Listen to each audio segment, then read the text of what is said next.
Said having no other aims, this is what I mean before, right? No other aims, no other goals or thoughts beyond this one reality or one deity, one divinity named God. In the theological sense, the interior unity of God. So God is inseparable. So God is just one internally also. In the mystical sense, so for some Sufis, you know, talk about Sufi before a little bit? Yeah. Yeah, mystics, yeah. Muslim who emphasize, you know, spirituality, be in union with the divine, way loving this one unity, right? It's more into inner interpretations of the Quran. We talk about a little bit about the Sufis, yeah, the mystics. So they would understand this oneness of God is quite different from other as well. So they're really having this idea of not knowing or seeing anything but the one God. In this case, is that it is that everything else is manifestation of this one God. So the multiplicity, the diversity of humans, tribes, nations, even religions, for some, okay, is basically one. And this oneness is manifestation of this one God. So the idea of one God and one humanity. One God, one creation. One God, many scriptures, prophets, religions, cultures, and so on and so on. Some would interpret this oneness also to that extent. Okay? So the idea of unity of God is like, there's a theory of emanation. So this one God emanates toward other things, disperse this oneness into all other things. So the multiplicity is simply an expression of oneness. So this is among the Sufis. Okay? It's called Wahdatul Wujud. Don't worry about the Arabic term again. The unity of existence. Right? It's Ibn Arabi, just an example of Sufi who would understand oneness of God in such a way. That might be considered as quite, mystical, and others might not necessarily accept it. But I should mention it. The idea of oneness of God itself has been interpreted in so many different ways. Yeah? You see the point? Yeah? Okay, good. We have more. This is another, this is just some of other chapters. If you're interested in knowing more about the God of the Quran, God is considered the protector, the giver of life, has power over all things. We talk about the creator, right? Made mates for humans and animals. The all-hearing, yeah? I think somebody, the all-seeing.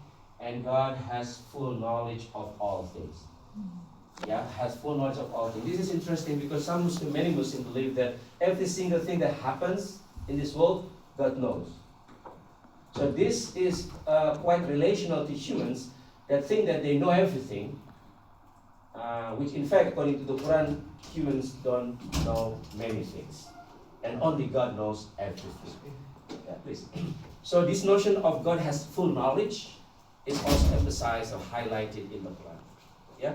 And to the extent that, even the unseen, the unseen is something that you don't see. Like Muhammad, for example, received revelation. Muslims believe that he never read the Bibles or the previous scriptures, but he would tell you things that were happening in the Bibles. That's the unseen that Muhammad received, and God, because God has full knowledge, so it is God who informed Muhammad about the stories before.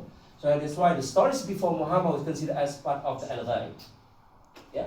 The stories that happened before, because Muhammad was considered illiterate, he didn't learn anything from like priests or rabbis or something like that, or other religious figures before him. So he basically knew nothing except that what God would have told him. And then it becomes the Quran.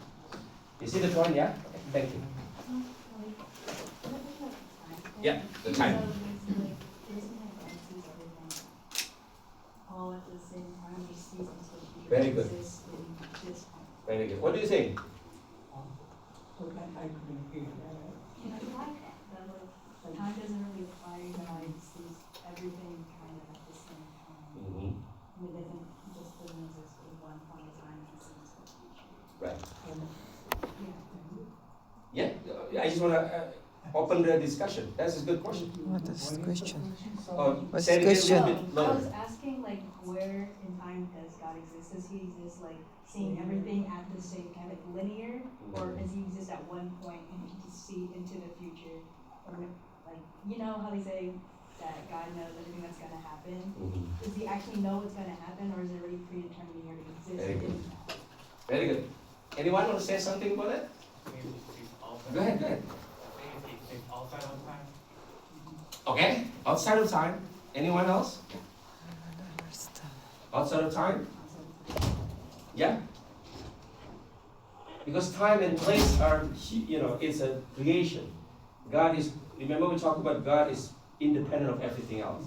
In Arabic it's called mutlaq. Mutlaq means it's not relative, it's not related to other things, including time and space. He created them. Right, he created time, yes. But he's beyond time. But, so when the Quran says about God knows everything, it's not confined to like one time. So when we say the past, present, and the future, this is our humans' timing, knowledge of time.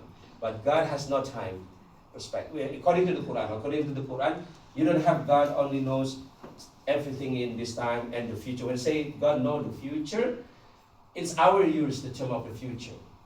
Yeah, for God it's just the same thing. Like even anything that happens, what we consider in the past, like the creation, and also the end of the world. For God is not the end of the beginning and the end, because God has no beginning and no end. Okay? The Quran says that God has no beginning, no end. Yeah? When we say the beginning and the end, this is human knowledge about the beginning and the end. Very good. I'm glad that you asked that question. Good. All right. More. Okay. More. This is another thing. Nothing is like God, which is interesting, right? So on the one hand, God has names, attributes, human-like qualities, right? At the same time, God is nothing. Like God, nothing is like God. Yet seeing, hearing, face, and then God has throne, right? So there's some tension, theological tension here. God is independent, nothing like Him, but at the same time, God uses terms, words, vocabularies related to humans, like hands, throne, speaking, listening, hearing.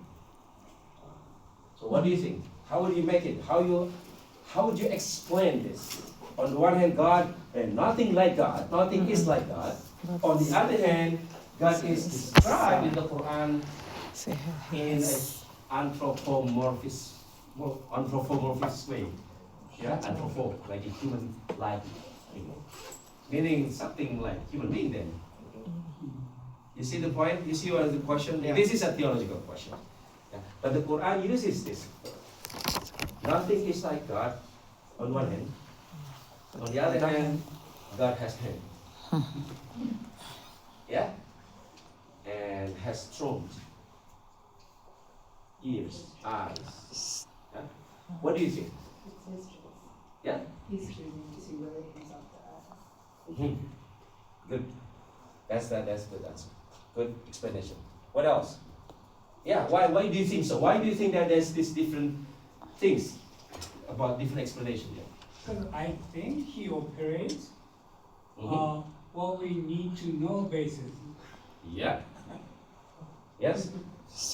So that's what how God let people and humans know Him. Yeah? It is beyond human understanding. So in other words, God needs to be known, even though He's beyond whatever this is, what everybody, and including the prophets and human beings, would try to know Him. This is why this tension is very interesting. You will see the tension in all religious traditions about God. Okay? There is always tension they try to reconcile. Yeah? So that's why you have scholars and believers try to reconcile this tension. That's why you create different denominations within Muslim groups. Yeah? You create even Christianity or Judaism or other religious traditions, Buddhism and so on, you will create different denominations about how you can understand whatever it is considered as the creator. Okay? Good. I'm just trying to point out this tension. Okay? So if you want to write about this, that's another thing also. Again, God has face, the face of God, wajhullah. Yeah, Aynama tuwallu wajhullah fathama, yeah, or Aynama tuwallu fathama wajhullah. This is a Quran, yeah.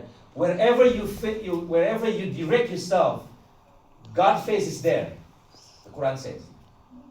So wherever you turn yourself, God is there. The face of God is there. Wherever it's there, you will find God.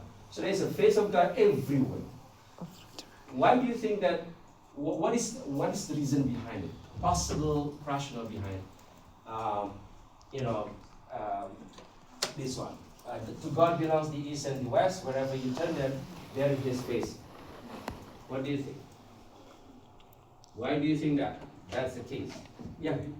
Maybe you can run, but you cannot hide. No, you can hide, but you can. No, you can run, but you cannot hide. And that's one thing. Good. Allah knows everything. Good. That's good. What else? What do you think? So yeah, well, you can explain it in different ways. In other words, God is not confined to particular direction. Yeah, it's not about God is in the east. It's like Eastern God, like Eastern God. So the Quran doesn't depict God as like God of the East, for example. Yeah,